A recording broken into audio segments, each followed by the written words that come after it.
ഇതാണ് ഞാൻ പറഞ്ഞ ഡാൻസ് ടീച്ചർ. മാധവൻകുട്ടിയുടെ പെങ്ങന്മാരെ ഡാൻസ് പഠിപ്പിക്കുന്നത് ഈ ടീച്ചറാ, മാലതി ടീച്ചർ. വരൂ, അകത്തേക്ക് വരൂ.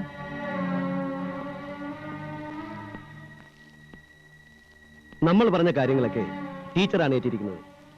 അവരെ മൂന്നാളെയും വീട്ടിൽ നിന്ന് ഇറക്കിക്കൊണ്ടുവരുന്നതും ലോഡ്ജ് മുറികളിൽ എത്തിക്കുന്നതും ടീച്ചറായിരിക്കും. ആലോചിച്ചിട്ട് പേടിയാവുന്നു. എനിക്ക് കുഴപ്പമൊന്നും ഉണ്ടാവില്ലല്ലോ അല്ലേ? ടീച്ചർക്ക് ഒരു കുഴപ്പവും ഉണ്ടാവില്ല. അതിനല്ലേ ഞങ്ങളൊക്കെ കൂടെ ഉള്ളത്. കുഴപ്പമുണ്ടാവില്ല എന്ന് മാത്രമല്ല, ടീച്ചർക്ക് നല്ല ഗുണം ഉണ്ടാവുകയും ചെയ്യും. എന്താ? അതെ, നമുക്കെന്താ വേണ്ടത് ചെയ്യാം. ആ പെൺകുട്ടികളെയും കൊണ്ട് ടീച്ചർ എന്നാ യുവജനോത്സവത്തിന് പോകുന്നത്? അടുത്ത വെള്ളിയാഴ്ച. അടുത്ത വെള്ളിയാഴ്ച. അതുവരെയുള്ളൂ മാധവൻകുട്ടി നിന്റെ ഈ തലയെടുപ്പും അഹങ്കാരവും ഒക്കെ.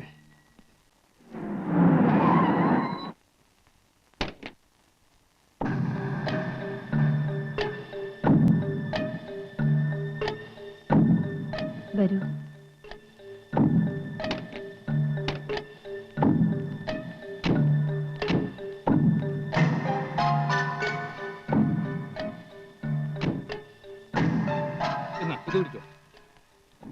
അയ്യോ, ആ ബാഗ് എന്തേ?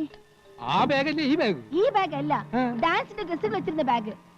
ബസിന്ന് എടുക്കാൻ മറന്നോ? മറന്നോ? ഈശ്വര, ഇനി എന്താ ചെയ്യാ? അല്ല, ഡ്രസ് ഇല്ലാതെ ഡാൻസ് ചെയ്തപ്പോ എന്താ കുഴപ്പം? താനൊന്നും പറയണ്ട. വേഗം കാറും കൊണ്ടുപോയി ബാഗ് എടുത്തോണ്ട് വാ. ഞാൻ പോവൂല. ഇവരുടെ അടുത്തുനിന്ന് മാറാൻ പാടില്ല എന്നാ മാധവട്ടം പറഞ്ഞിരിക്കുന്നത്. എന്താ, ഞങ്ങൾ ആരെങ്കിലും പിടിച്ചു തിന്നോ? പോയി ബാഗ് എടുത്തോണ്ട് വരാനല്ലേ പറഞ്ഞത്? ചെല്ലു സത്യപാല, ടീച്ചറല്ലേ ഞങ്ങളുടെ ഉള്ളത്. പോയിട്ട് വേഗം വന്നാ മതി. ചെല്ലല്ലേ പറഞ്ഞത്?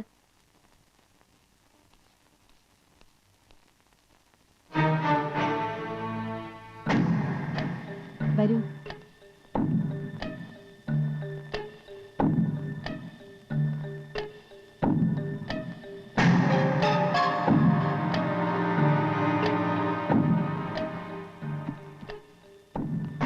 നമുക്ക് എല്ലാവർക്കും കൂടെ കുളിച്ച് റെഡിയാവാൻ ഈ ഒരു മുറി മതിയാവില്ല. ഞാൻ താഴെ പോയി വേറെ മുറികൾ കിട്ടുമെന്ന് അന്വേഷിച്ചിട്ട് വരാം.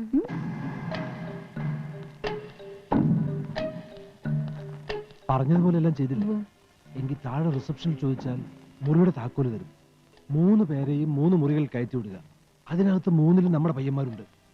അവര് മാത്രമല്ല, റിസപ്ഷനിസ്റ്റും മാനേജരും തൊഴിലാളികളും ഒക്കെ നമ്മുടെ ആളുകളാണ്. അവര് നോക്കിക്കൊള്ളും. പിന്നെ കൃത്യസമയത്ത് തന്നെ പോലീസ് എത്തി പെൺകുട്ടികളെയും പയ്യന്മാരെയും അറസ്റ്റ് ചെയ്ത് കൊണ്ടുപോയിക്കോളും. വേഗം ചെല്ല്.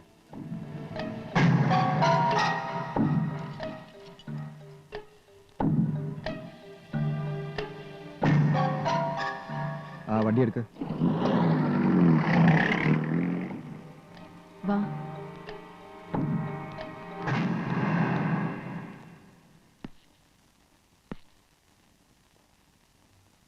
എങ്ങോട്ടാ നീ ഇവരെ കൊണ്ടുപോകുന്നത്? അച്ഛാ, ഇത് ഞങ്ങളുടെ ഡാൻസ് ടീച്ചറാ. ഞങ്ങളെ ഡാൻസ് മത്സരത്തിന് വേണ്ടി കൊണ്ടുവന്നതാ. ഈ പോർക്കാ നിങ്ങളുടെ ടീച്ചർ?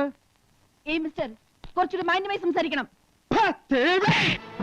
നിനക്ക് മാന്യത വേണല്ലേ? എന്നാ പിടിച്ചടി മാന്യത.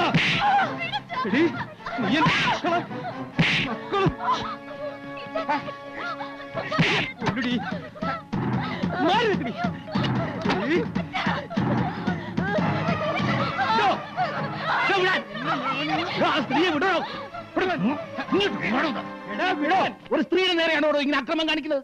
ഇവിടെ സ്ത്രീയല്ല, രാക്ഷസിയാ. എന്റെ കുട്ടികളെ ഈ ലോഡ്ജിൽ കൊണ്ടുവന്ന് നശിപ്പിക്കാൻ നോക്കി. അനാവശ്യം പറയരുത്. ഈ ലോഡ്ജിൽ അങ്ങനെ ഒരു വൃത്തിയേട് നടക്കില്ല. നടക്കില്ലേ? പിന്നെ നടക്കാൻ പോയത് എന്താടാ? പട്ടി മിണ്ടരുത്, കൊന്നുകളയും ഞാൻ കാണിച്ചു തരാടാ. ഈ ലോഡ്ജിൽ നടക്കുന്നതൊക്കെ ഞാൻ കാണിച്ചു തരാടാ. എല്ലാത്തിനെയും ഞാൻ കാണിച്ചു തരാം. കണ്ടോ? എന്താ എന്താ താൻ കാണിച്ചു തരാൻ പോയത്? കാണിക്കണോ? എടോ, ആരാ ഇവിടെ ഉള്ളതെന്ന് കാണിക്കാൻ. എവിടെടാ അവന്മാര്? എടോ,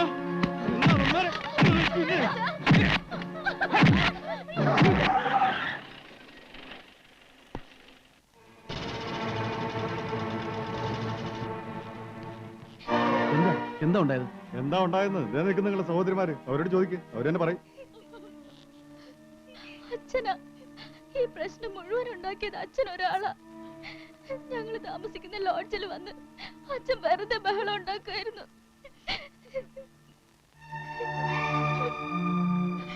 ഡാൻസ് മത്സരത്തിനൊന്നും അല്ല, ഞങ്ങള് ചീത്തയൊക്കെ കൊണ്ടുവന്നാണെന്ന് പറഞ്ഞു ടീച്ചർ അച്ഛൻ ഒരുപാട് തല്ലി.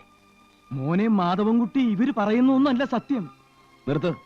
ഞാൻ പറയുന്നു കേട്ടിട്ട് നിർത്താനല്ലേ പറഞ്ഞത്? എന്തിനാ ഞങ്ങൾക്ക് ഇങ്ങനെ ഒരു അച്ഛൻ? ഞങ്ങളെ നോക്കണ്ട, ഞങ്ങൾക്ക് വേണ്ടി ജീവിക്കാൻ വേണ്ട, ഞങ്ങളെ ജീവിക്കാൻ വിട്ടാ മതി, മനസ്സമാധാനമായിട്ടൊന്ന് ജീവിക്കാൻ.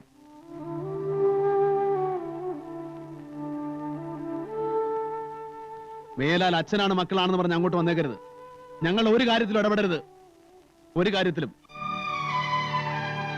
വാ.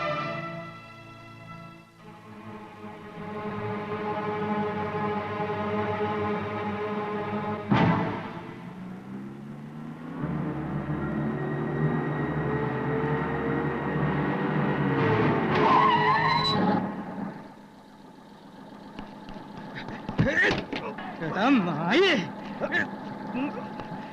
എന്റെ പെൺമക്കളുടെ ജീവിതം നീ നശിപ്പിക്കുമല്ലടാ.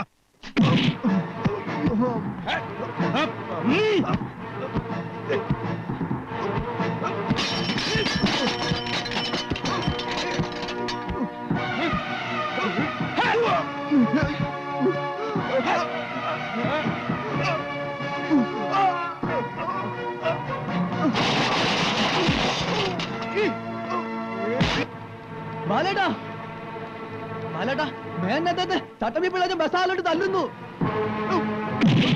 നിന്നെ ഞാൻ കൊല്ലുടാ.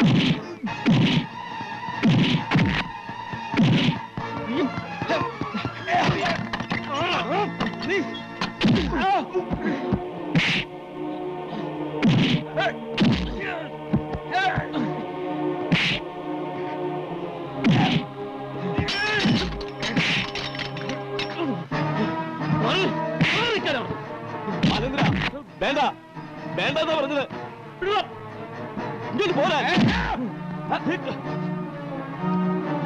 എടോ, മേലാൽ തന്റെ ചട്ടമ്പിത്തര എന്റെ അച്ഛന്റെ അടുത്ത് എടുത്തോണ്ടല്ലോ. എന്റെ ഭാര്യയുടെ അച്ഛനാണെന്ന് ഞാൻ നോക്കൂല, കൊന്ന് പാടത്തിടും. അതിനു മുമ്പ് നിന്റെ അച്ഛന്റെ ശവം ഞാൻ പാടത്തിടാ. വിടറാ, വിടറാ, എന്നെ വിടറാ.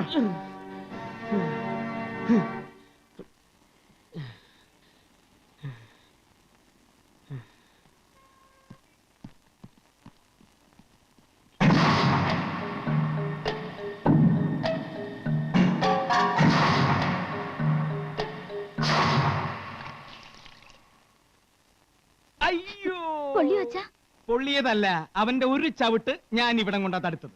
എന്തിനാ അച്ഛാ ഈ അടിയും വഴക്കൊക്കെ ഉണ്ടാക്കണേ? അച്ഛൻ എപ്പോഴും അടി ഉണ്ടാക്കാറില്ലല്ലോ മോളെ.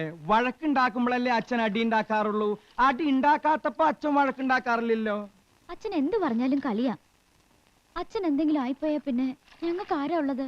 അതിനല്ലേ നിങ്ങൾക്കൊരു വലിയേട്ടനെ നിർത്തിയിരിക്കുന്നത്, എന്റെ മോൻ മാധവൻകുട്ടി. അവൻ നോക്കിക്കോളൂടി. അവിടെയുള്ള 5 പേരും പോരാണ്ട, ഞങ്ങളും. ഓ, അവിടെ ആകെ 5 പേരല്ലേ ഉള്ളൂ. നിങ്ങൾ വെറും 2. 5ഉം 2ഉം 7. ഞാൻ പോയാലും ബാക്കി 7 അല്ലേ ഉള്ളൂ. പിള്ളച്ചേട്ടാ, പിള്ളച്ചേട്ടാ, നമ്മുടെ ജബ്ബാറിനെ പാടത്തിട്ട് ആരോ കുത്തി. ചോരയിൽ കുളിച്ചു കിടക്കുന്ന കണ്ടാ ഞങ്ങൾ വരുന്നത്. മക്കള് വാതിലടച്ചു കിടന്നോ? അച്ഛൻ ദാ വരുന്നു.